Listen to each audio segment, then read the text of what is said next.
Eto, mayroon naman pong sa tingin ko'y kakaibang sinasabi ang Vice President ng bansa.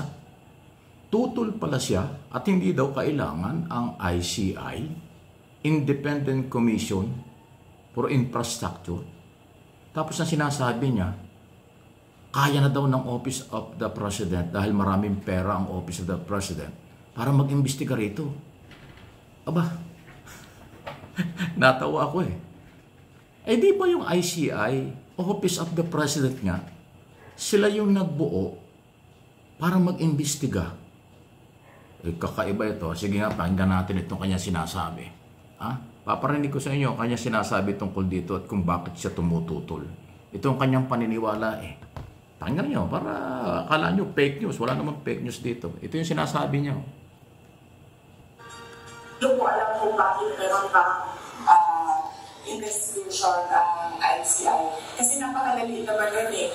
Ilan po confidential, ilang bilyon ang confidential funds ng Office of the President. Sila lang sa loob ng kanilang opisina magagawa nila na mag-case build up gamit ang resources ng Office of the President. At i-file nila yun, diretso, sa ombudsman o kung saan man na korte. Pero bakit kailangan pa niya magbukas ng commission? Nakita nyo? Natatawa ka na. Bakit daw kailangan magbukas ng komisyon? Vice President Duterte, para po sa inyong kaalaman, iso lang walang personalan, ang ICI ay binuo ng Office of the President. At gumagastos ang gobyerno dyan sa investigasyon na yan. Ano ba yung sinasabi mong yung intelligence fund ay gamitin sa investigasyon? Aba, mali na naman. Mali na naman. Ang intelligence fund ginagamit sa paghahanap ng impormasyon sa issue ng mga kalaban ng gobyerno or mga grupong iba ang galaw against government.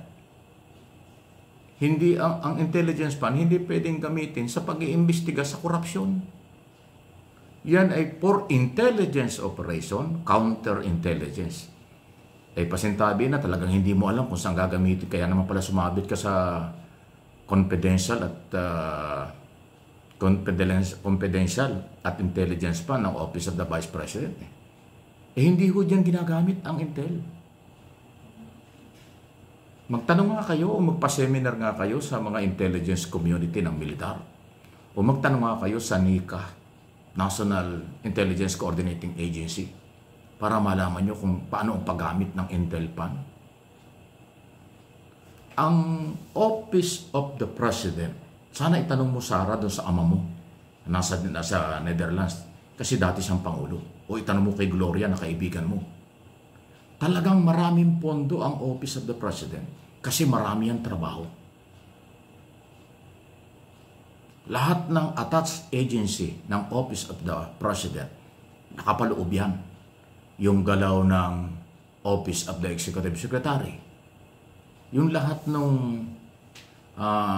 Presidential Advisor na walang sariling pondo, sa Office of the President yun umaasa ng pondo. Hindi pa niyo alam yun. Kung hindi mo alam, itanong mo sa tatay mo. Alam niya yun.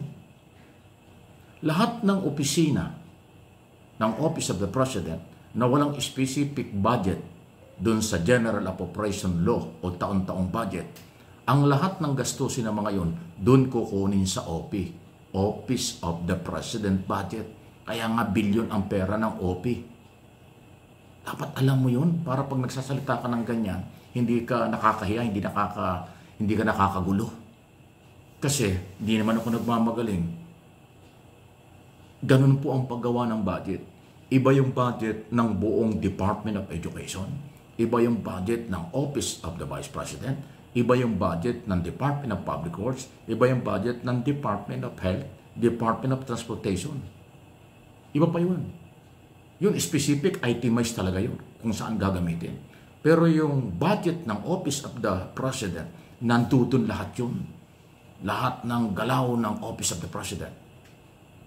Nandun yun sa budget nila. Lahat ng advisor, presidential advisor for business, presidential advisor for tungkol sa kahirapan, presidential legal council, lahat yan, Office of the President kinukuha yung budget. At yung pagbubuo ng fact-finding committee, katulad ng ginawang Independent Commission for Infrastructure, Office of the President budget ang ginagamit doon, hindi budget ng departamento. Wow, hindi mo alam pala yun. Naloko na. Yung intelligence fund or budget, hindi yan pwedeng gamitin sa fact-finding committee or investigasyon. Ang purpose ng intelligence fund, para kumalap lang ng impormasyon. Kung halimbawa, mayroong espiya ang China dito sa Pilipinas, intelligence fund, counterintelligence fund, ang gagamitin doon. Halimbawa, yung mga kasama, yung mga Duterte supporters, ay nanggugulo, may destabilization galaw, o may mga planong rally o panggugulo katulad ng ginawa sa no September 21, intelligence fund, counterintelligence, ang ginagawa doon ng gobyerno. Doon gagamitin ang pera. Before, during, and after events, nandun ang counterintelligence at intelligence operation. Doon gagamitin ang pera. Yung fact-finding investigation ng ICI, for your information, Vice President Sara, yun ay Office of the President. Sinabi ko na kanina. Eh bakit sabi mo hindi daw kailangan yung ICI? Dapat daw ay ang presidente, siya ang gumalaw, gamitin ng Intel Fund. Naloko na. Kaya pala sumabit ka dun sa iyong intelligence fund eh. Mali yung iyong interpretation at paniniwala kung saan gagamitin yan. Naku. Oh Lord, save the Philippines. Yan ba yung, ako nagtatanong lang, yan ba yung gusto nyo maging presidente? Pati paggamit ng pera, mukhang hindi alam eh.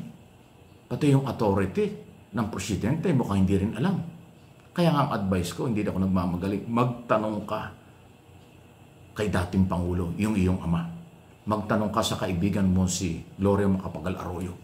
Alam na alam mo kung paano gamitin ang pera ng Office of the President at kung bakit malaki ang budget ng Office of the President. Talagang merong authority ang Pangulo na magpagawa, magsagawa, mag-create ng committee, ng pang-finding committee o kung ano man, kung merong gustong imbestigahan. Yun ang authority ng presidente. At pera ng Office of the President ang gagamitin doon.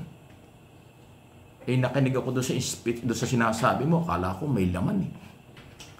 Mukhang lalong nakakalito. Again, walang personalan, issue lang. Itong ating pagpapaliwanag tungkol dito.